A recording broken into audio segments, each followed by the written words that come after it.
जय गुरु जी। संगत जी गुरु जी की डिवाइन कॉल सत्संग प्लेटफॉर्म में आप सभी गुरु परिवार का हार्दिक स्वागत है।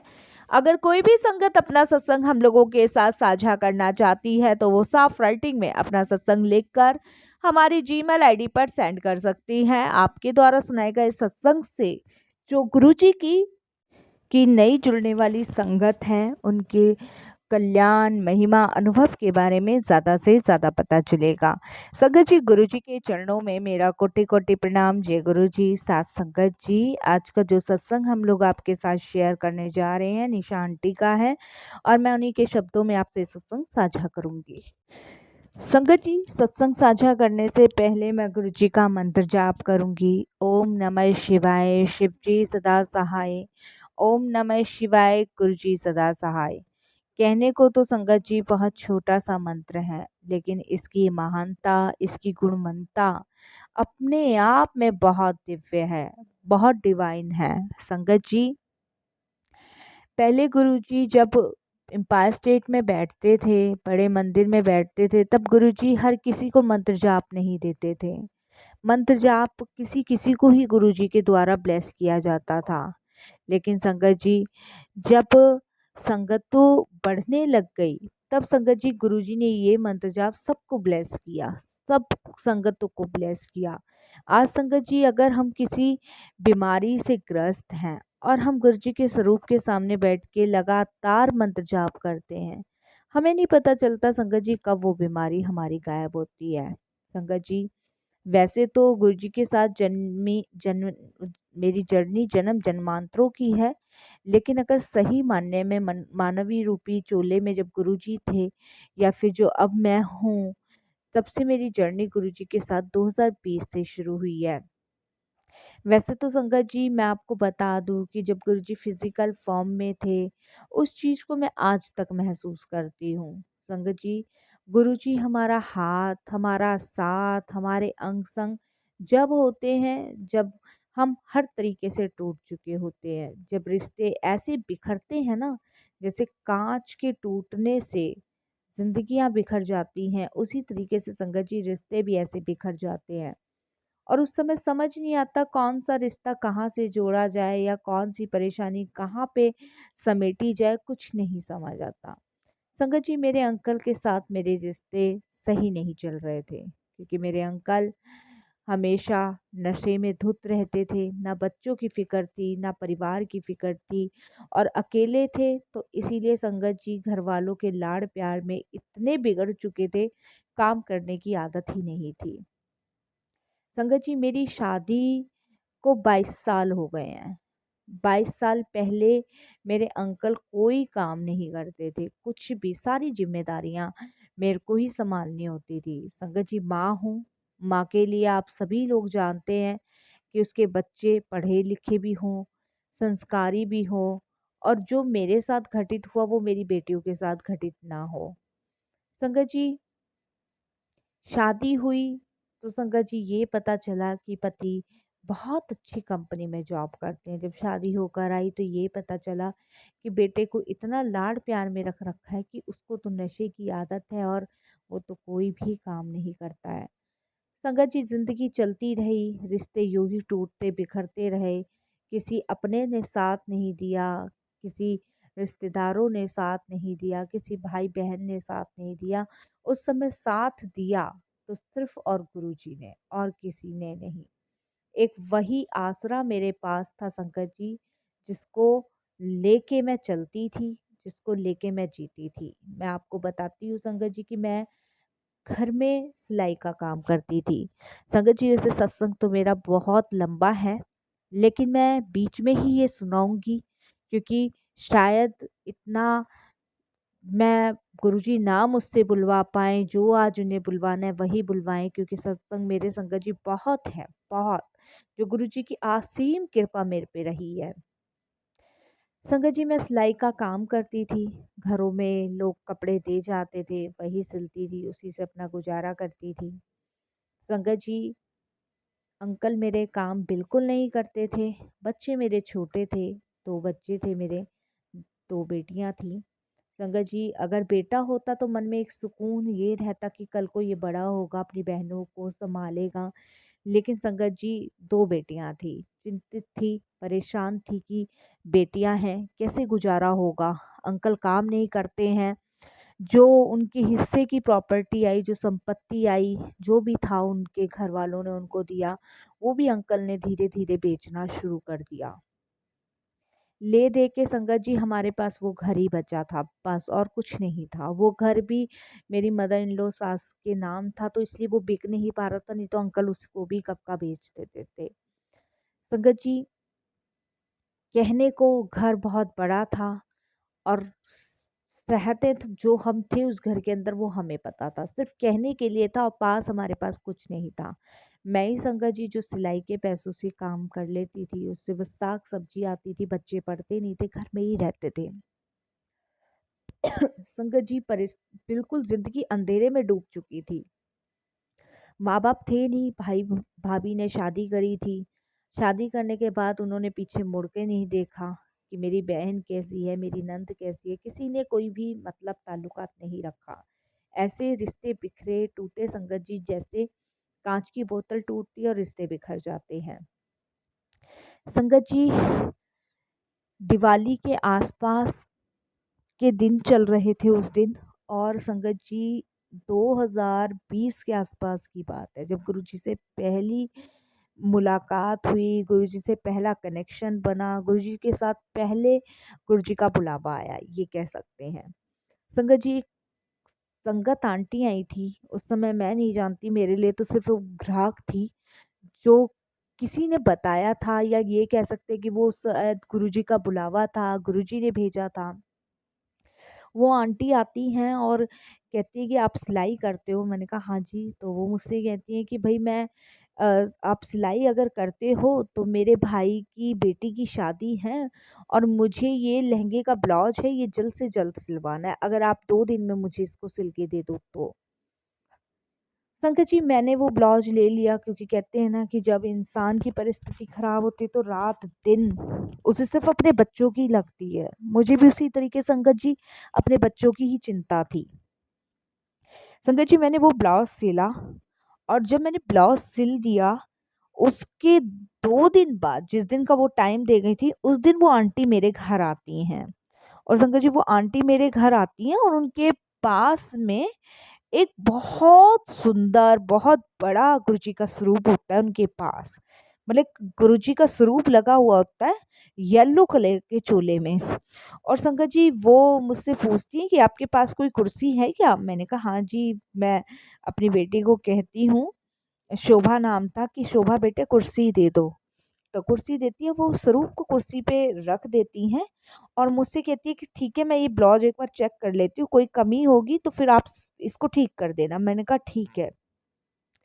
तो वो ब्लाउज चेक करती हैं और संगत जी, मैं खड़ी एक टक उस स्वरूप के तरफ, उस समय तो संगत जी फोटो थी, एक टक नजर उसको देखी जा रही हो, और संगत जी देख के पता नहीं अपने आप आंखों में मेरे आंसू आ रहे हैं। वो गुरुजी के पहले चरण थे जो मेरे घर में पड़े, और संगत जी मुझे नहीं पता, मेरे आंसू निकल रहे हैं। और जब संगत जी मेरे आंसू निकल रहे थे, तब संगत जी मैं बस खड़ी खड़ी यही सोच रही थी कि कौन है, ये कौन है। मन में बहुत सवाल थे संगत जी, और बहुत कि मैं अभी जाऊं, अभी कौन, मतलब हलचल सी मच गई मेरे मन में।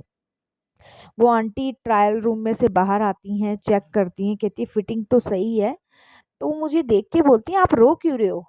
तो मैंने कहा मुझे नहीं पता। मैं उनको मैडम बोलती थी, मैं मुझे नहीं पता, ये स्वरूप देख के, मतलब फोटो थी उस समय, मैंने कहा ये फोटो किसकी, बस इतना ही पूछ पाती हूँ। तो वो कहती है अरे ये हमारे गुरुजी हैं, इनकी तो बात ही बहुत निराली है।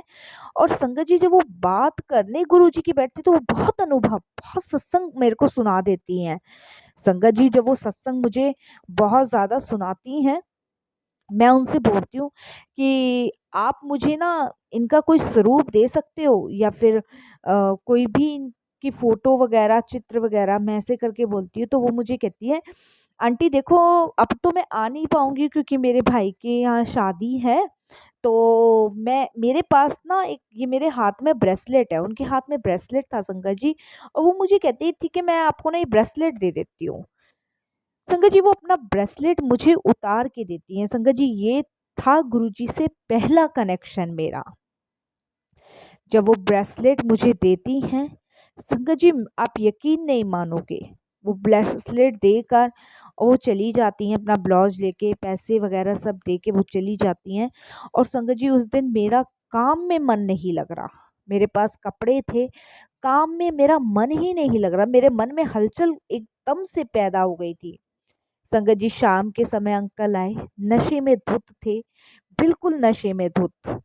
और संगत जी वो उन्होंने कुछ खाने के लिए मांगा, तो संगत जी उस समय घर में कुछ नहीं था। मैं आपको बताऊं, मेरे पास सिर्फ चावल पड़े थे, चावल बना दिए, आटा था नहीं संगत जी, हालत बहुत खराब थी। और संगत जी रोज का 1 किलो 2 किलो ही आटा आता था, कितने दिन चलता था। संगत जी इस बात पे कहा सुनी हुई और अंकल ने मारना पीटना शुरू कर दिया। संगत जी वो मार पिटाई के चक्कर में वो ब्रेसलेट मेरे जो पहना हुआ था मोतियों का वो टूट टूट गया।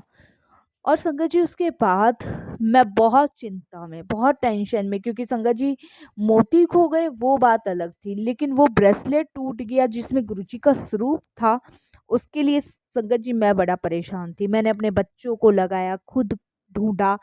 संगत जी अंकल का तो काम था, डेली का काम था कि अगर या तो उन्हें पैसे ना मिले या खाने को ना मिले तो वो यही करते थे। तो संगत जी उसके बाद क्या होता है, मैं परेशान, मैं ढूंढती हूँ, बेटी ढूंढती है, तो संगत जी वो मुझे गुरुजी का छोटा सा जो स्वरूप था ब्रेसलेट के अंदर वो मुझे मिलता है। संगत जी अब परेशान ये कि ये मोती कहाँ से लाऊं, सारे बिखर चुके थे। संगत जी उस ब्रेसलेट को मैं क्या करती हूँ कि मेरे पास लाल धागा होता है, लाल धागे में वो ब्रेसलेट बांध के और संगत जी मैं उसको अपने गले में डाल लेती हूँ। संगत जी गले में डालने के बाद दोनों साइड उसके धागा पिरो के और गले में संगत जी मैं उसको बांध लेती हूँ। संगत जी मैं रात के समय उसको पहन के सोती हूँ। और संगत जी पहली बार गुरुजी ने संगत जी मुझे ड्रीम दर्शन दिए, पहली बार। और संगत जी उस दर्शन में गुरुजी कुछ नहीं बोल रहे, कुछ भी नहीं बोल रहे। संगत जी बस गुरुजी मुझे देख के मुस्कुरा रहे हैं और हाथ ऐसे कर दिया जैसे वो मुझे आशीर्वाद दे रहे हैं, जैसे पिता अपनी बेटी को आशीर्वाद देता है उस तरीके से। और मैं रोई जा रही हूँ उनके चरणों में पड़ के। संगत जी पहली बार गुरुजी ने वो दर्शन मुझे दिए। संगत जी अगले दिन सुबह होती है, मन बहुत शांत, बहुत सुकून, जैसे ऐसा लगता है कितना रोई हूं मैं पूरी रात। और संगत जी वो सपना नहीं, वो हकीकत सी लग रही थी मुझे, जो पता नहीं कितना मैं रोई हूँ गुरु जी के सामने। संगत जी उसके बाद संगत जी उसके अगले दिन संगत जी मैं क्या देखती हूँ, उसके अगले दिन मेरे अंकल के पेट में दर्द होता है और इतना तेज दर्द होता है, मेरे अंकल तड़फ जाते हैं और चिल्लाते हैं। संगत जी मैं अपनी बेटी को कहती हूँ कि जाके देख, तो वो कहती है कि पापा बहुत ज़्यादा तड़प रहे हैं और बहुत ज़्यादा दर्द हो रहा है। संगत जी मैं जाती हूँ और मैं पास की किसी डॉक्टर के पास लेके जाती हूँ। डॉक्टर दवाई देता है तो संगत जी वो दर्द और ज़्यादा बढ़ जाता है। जब संगत जी वो दर्द और ज़्यादा बढ़ जाता है तो संगत जी उसके बाद मैं उनको हॉस्पिटल लेके जाती हूँ। संगत जी जब मैं हॉस्पिटल लेके जाती हूँ तब संगत जी वहाँ पे वो डॉक्टर एडमिट करने के लिए कहते हैं। संगत जी पैसे थे नहीं तो एडमिट करवाऊं तो करवाऊं कहाँ, समझ नहीं आ रहा था। संगत जी मैं एम्स हॉस्पिटल लेके जाती हूँ, वहाँ पे डॉक्टर चेकअप करते हैं और चेकअप करने के बाद संगत जी डॉक्टर कहते हैं कि अगर इन्होंने शराब नहीं छोड़ी, शराब की मात्रा से इनके शरीर के हिस्से गलने लग गए हैं, अगर इन्होंने शराब जल्द से जल्द नहीं छोड़ी तो ये ज़्यादा समय तक नहीं बचेंगे।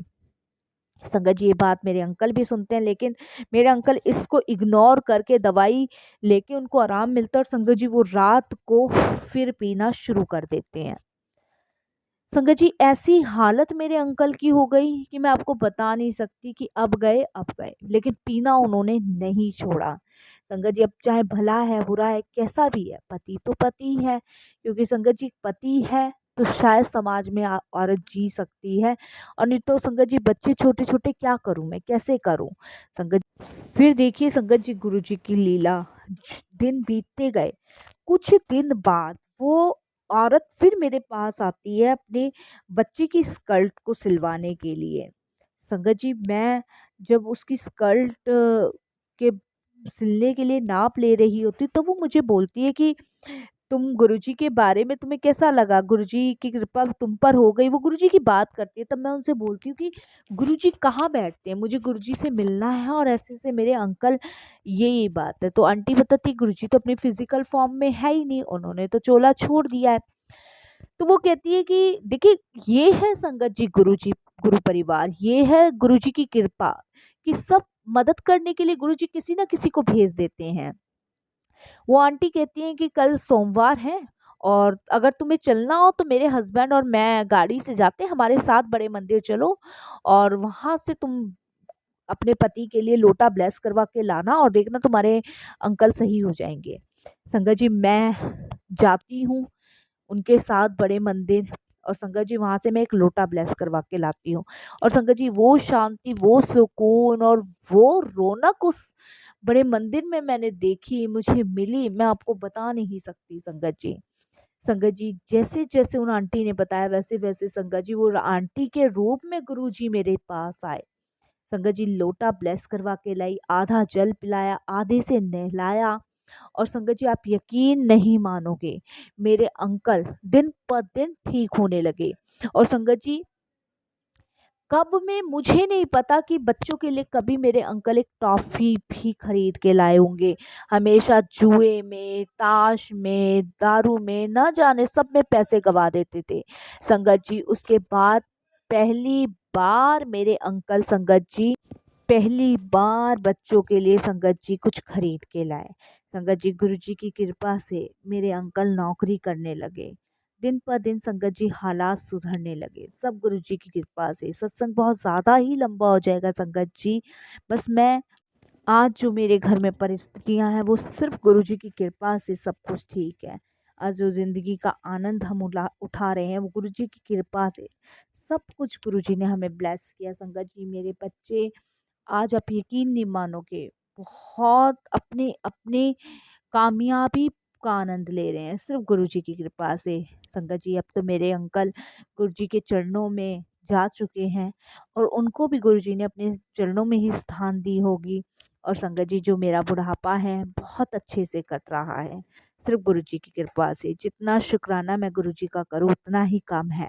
मेरी बेटियों की भी सत्संग है संगत जी की, कैसे गुरुजी ने उनकी शादी में सहयोग करवाया, कैसे मदद करी।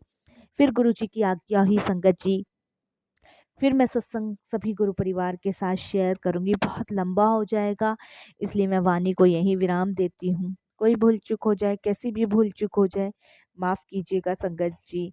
बस गुरुजी से यही कहूँगी अपनी कृपा दृष्टि बनाए रखें, सब पर बनाए रखें। जय गुरुजी संगत जी।